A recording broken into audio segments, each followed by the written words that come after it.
Welcome. You are listening to the Mindful Minute, meditations created for everyday joy. I'm your host, Meryl Arnett, and my passion is making meditation accessible and enjoyable. This podcast is recorded from my live Monday night meditation class, where we have a brief discussion followed by a guided meditation. If you would like to access these meditation practices as standalone audio files for your daily practice, please subscribe to my newsletter at merylarnett.com. It's free, and you'll receive a new mini meditation each week, along with behind-the-scenes content and bonus material for each podcast episode. All right, let's grab a cup of tea, a comfy seat, and settle in for today's practice.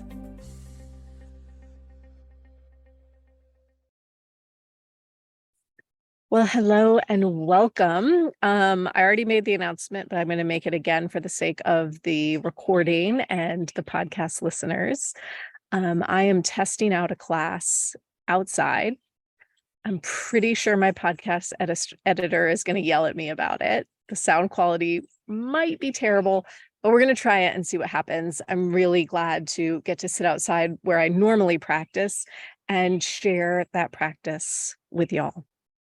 So today we are wrapping up our current meditation series, which is Resilience Reciprocity and Removing the Blinders. And today, specifically, what we'll be doing is, one, talking about this in terms of self, and two, exploring what it looks like to shift from an independent way of thinking to an intra-dependent way of thinking. And my experience, the reason I created this series is because I feel very much that the more we continue to extract our practice and ourselves from the things around us, the less helpful the practice becomes and the less well we become. It needs to be embedded, the practice needs to be embedded in our actual lives. Not some fictitious, perfect life you've created in your head when you have lots of time and perfect silent space that looks just so, and you can sit however you imagine you sit when you meditate, and everything is just, I's dotted and T's crossed. Not that life, but this life, where dogs bark and cars drive fast and kids play outside till late in the evening at summertime, and it's noisy. And that's part of our practice. This is the piece I want to look at today. And you'll remember, so the first two episodes, the first two installments of this series were one about the natural world and two about others. And in both of those talks, we talked about a form of blindness, right? Plant blindness being when I look out, I see green, but I don't really see plants. My brain isn't processing blackberry and raspberry and viburnum, right? It's not processing all of these different things. It's just seeing green. In the same way, there is a form of others' blindness that we walk through the world with, where whether it's a lot of others or maybe just one or two, there are some others that we just can't process in our brain. It's a lived experience so foreign to us, so incomprehensible that our brain doesn't register it. We don't pause to even think about it because it doesn't feel real and true the way our lived experience does. That is a form of blindness. And I think there is also a form of self-blindness that we experience. That self-blindness could be things that we just aren't able to see in ourselves. It also could be things that we see incorrectly in ourselves. I had an experience just this week. It was so interesting, where I was naming something that I struggle with, like a piece of my shadow work, right? This is a thing that I work with in my own practice, in my own life, building awareness of, trying to unwind those stories. I was speaking with a coach, and the coach mirrored back to me elements of the very thing I was naming that I could not see. She was like, "Oh, I see that completely when you X." And I was like, speechless, that hadn't even like, that wasn't even in the realm of my awareness until she said it.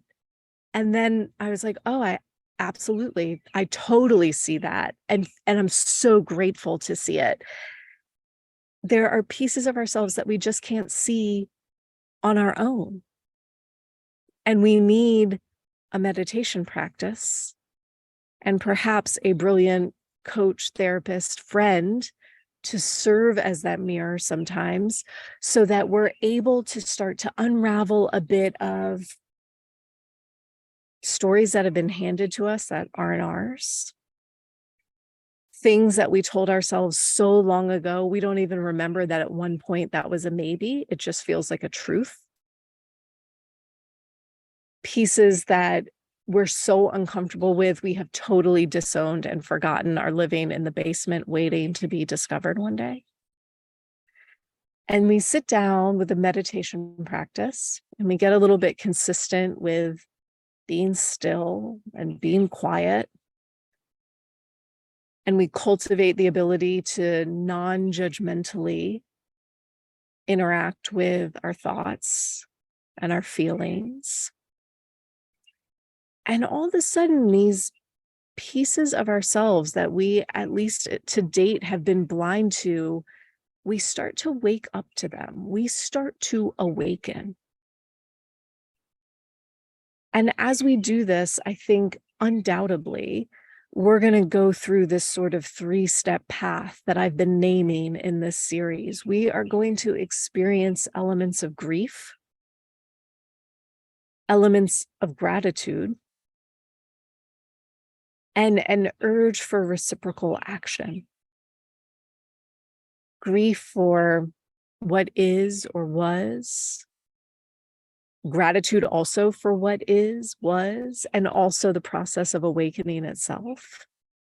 And that reciprocal action is that urge to, in some way, shape, or form, say thank you for this little nudge of awakening.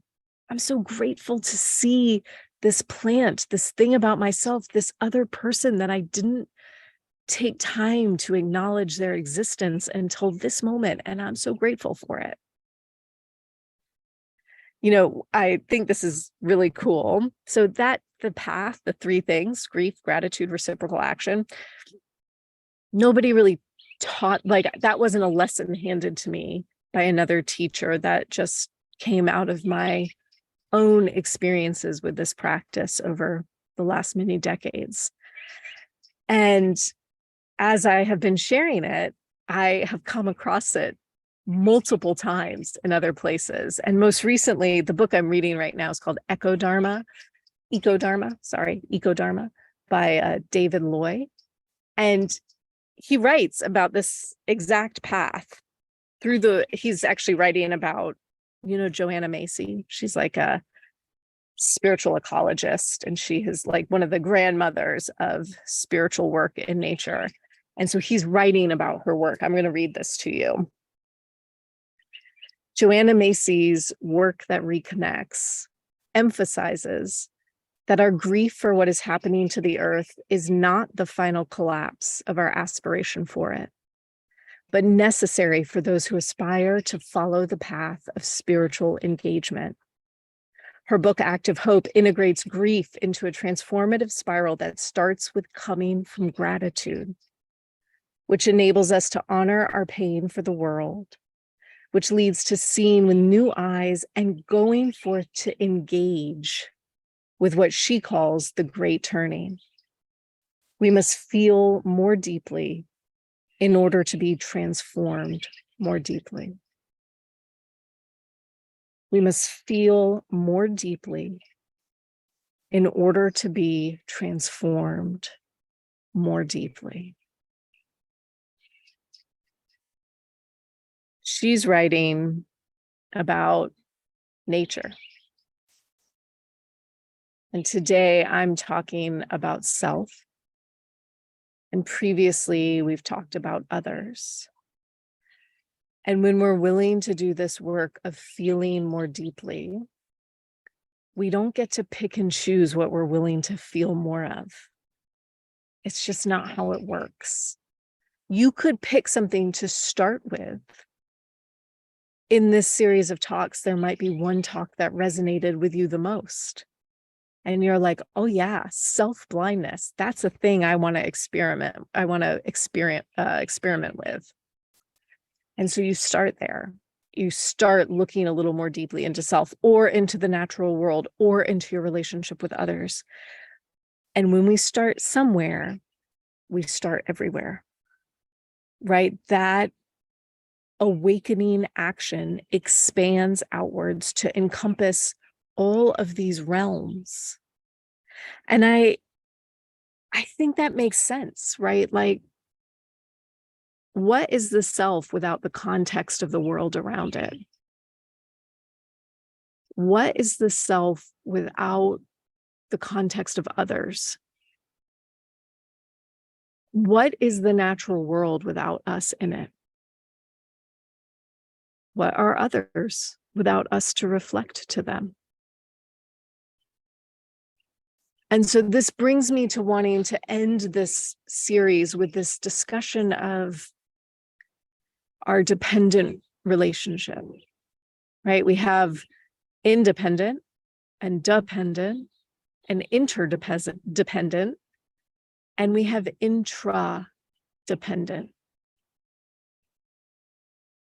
I pulled definitions from an organization called Emergence Labs. And this is what they write. Interdependency signifies two or more distinct things that depend upon each other. One thing is with another thing in some significant manner. In contrast, intra-dependency signifies how something is the outcome of another thing. One thing is of another. Intra-dependency is the whole making us. The whole making us. Meaning,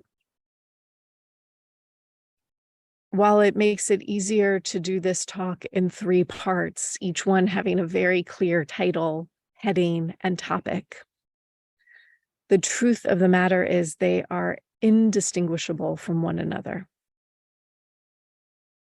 right? If we are plant blind, we are other blind and self-blind. If we are self-blind, we are other blind and plant blind. And as we start to awaken one, the capacity for awakening through all exists. So we will grieve and express gratitude and acknowledge reciprocal action in one and all dimensions of this resilient, reciprocal, removing the blinder world that we're talking about, right? We'll bring our practice into our experience of everyday life. We will not let this be some separate mystical thing that we do in secret corners for ourselves, and we don't let it spill out anywhere else, and we don't bring anything else into it. But we'll sit in the fabric of the world with whatever's there and do our practice and let that be the awakening. Real quick before we practice, I just want to acknowledge the reciprocal action piece, because I think it can be easy to hear that and think, now I have to go save the world, which none of us are going to do. And so I just want to name that reciprocal action doesn't mean a huge gesture. Reciprocal action might just be paying attention. Reciprocal action might be some form of offering your thanks for whatever it is you're aware of or awakening to in that moment. It might be some very small thread that is located in your tiny pocket of the world that you tug on. And as you tug on your threads and I tug on my threads, and everybody on this call and everybody on this podcast tugs on their own individual threads, we're creating something new in the tapestry. It can be really easy when we start to talk about things being intra-dependent that it gets overwhelming fast. And so I just want to ground it back to where you sit in this moment. And these moments that you have carved out to be still, to be quiet, and to interact non-judgmentally with what's going on inside you. That's all the work that has to be done in this moment. So we'll do our practice together this evening. I will, just so you know, once we get started and I kind of settle you in, I'm going to mute myself so that outside noise isn't too distracting for y'all. And if you have any trouble hearing me, again, just type in the chat and let me know that. Yeah. All right, let's get some music going for you guys. And you can take a moment to shift around, to let yourself get comfortable, to find a seat that feels steady and safe.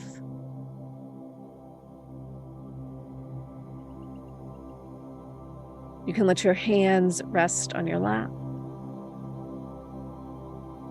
You can let your eyes drift closed if that feels right.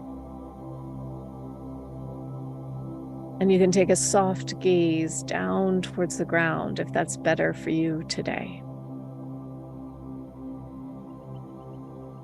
And together as a group here, we'll take a deep breath in. And we'll exhale out a sigh.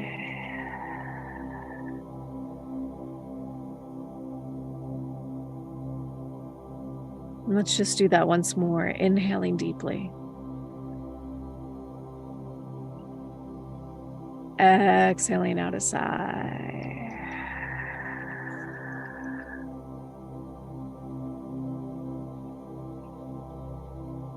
Taking all the time you need to let your breath flow easily and smoothly.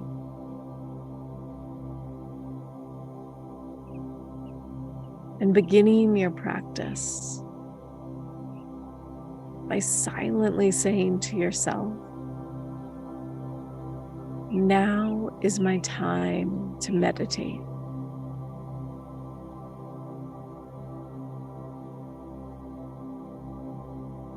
Now is my time to meditate.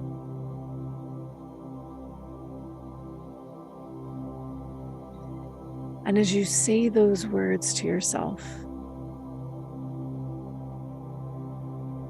see how much of the day you can let go of.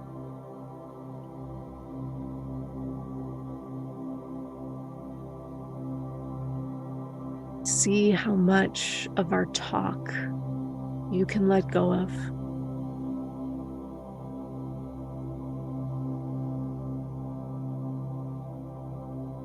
And see how much of tomorrow you can let go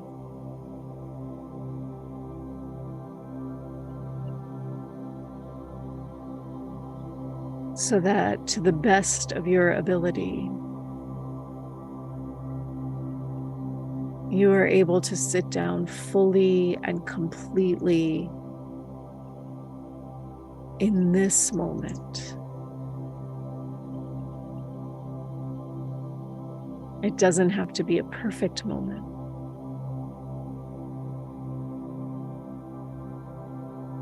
You don't have to feel any which way.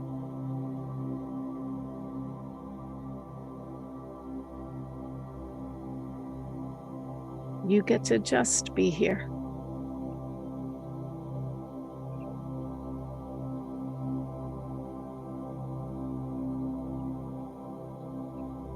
When you're ready, you'll draw your awareness towards your spine,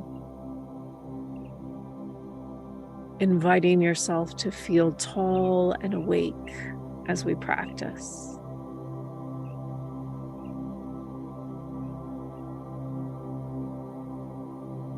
Perhaps your shoulders can roll back and down.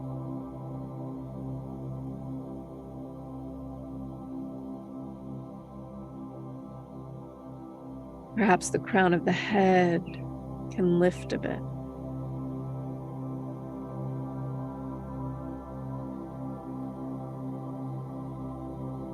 And gradually, you'll let go of all the muscles through the face,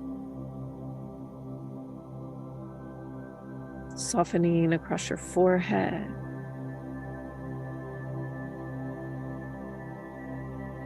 behind your eyes,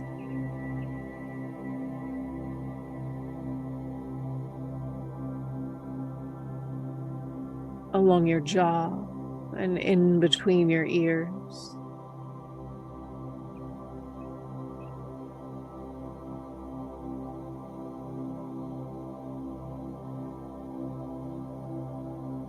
Letting go across the tops of your shoulders.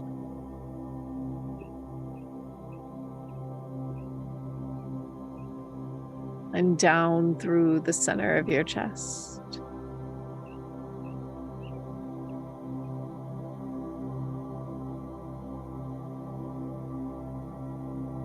And letting go of all the muscles in your belly.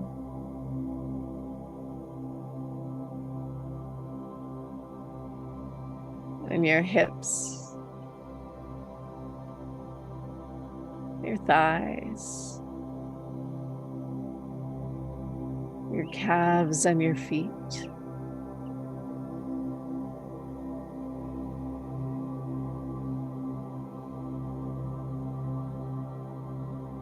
And then broadening your awareness to take in the entire body.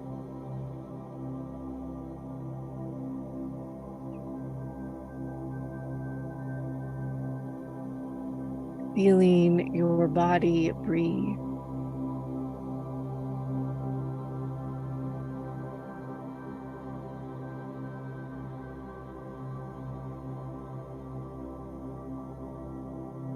As you feel breath moving in and out.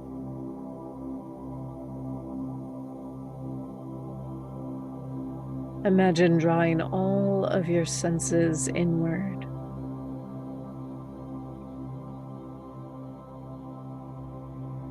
So that rather than looking out, you are looking in.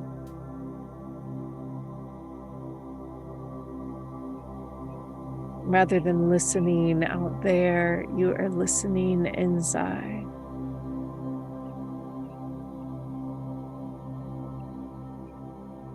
The same with smell and taste and your ability to feel.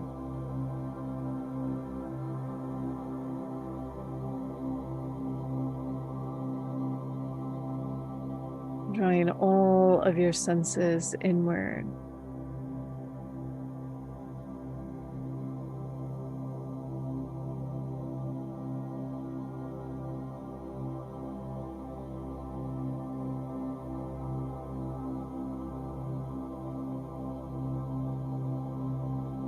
Your awareness resting inside as you feel yourself breathing in.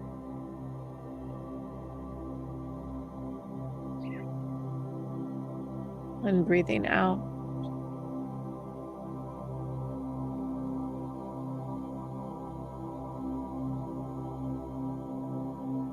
Feeling the pulsation of your breath as it meshes with the world around you.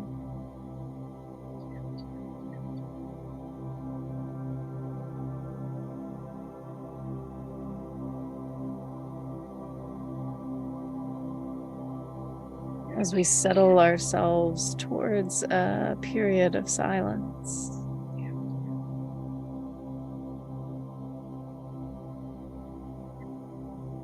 You invite in that quality of non-judgmental curiosity.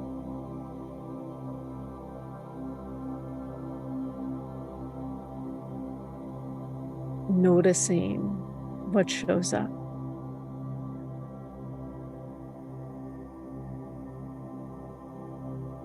And remembering the more deeply you are willing to feel,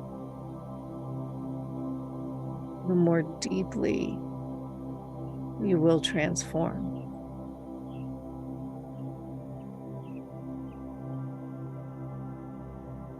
Let's sit and breathe and listen for 10 minutes together.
Feeling your breath here.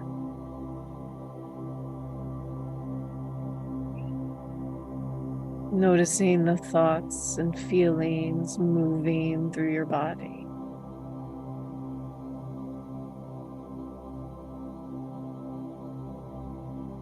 And softening any need to judge or change your experience.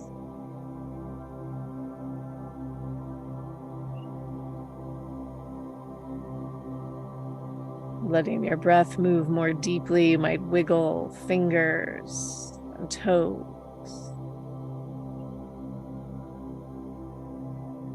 When you're ready, taking a deep breath in and exhaling out a sigh.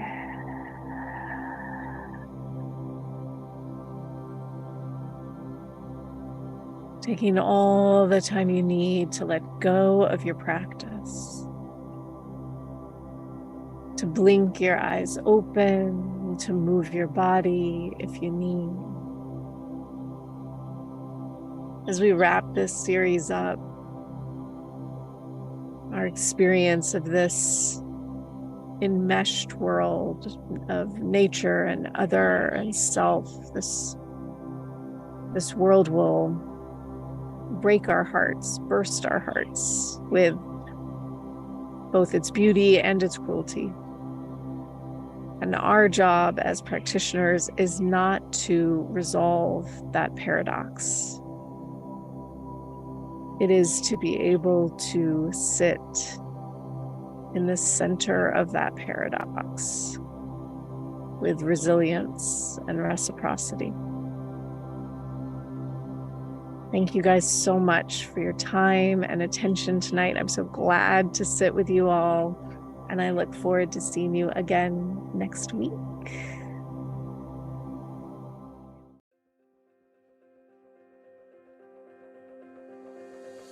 Thanks for listening to The Mindful Minute. If you enjoyed today's episode, please consider sharing it with a friend or leaving me a review wherever you get your podcasts. This helps others to find the show, and let's face it, we could definitely use more meditators in this world. The Mindful Minute is recorded on Muskogee land and produced with the support of Madeline Day Production Management and Brianna Nielsen Virtual Assistants.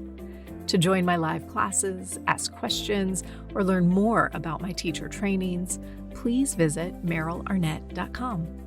Thanks again for listening. I'll see you guys next week.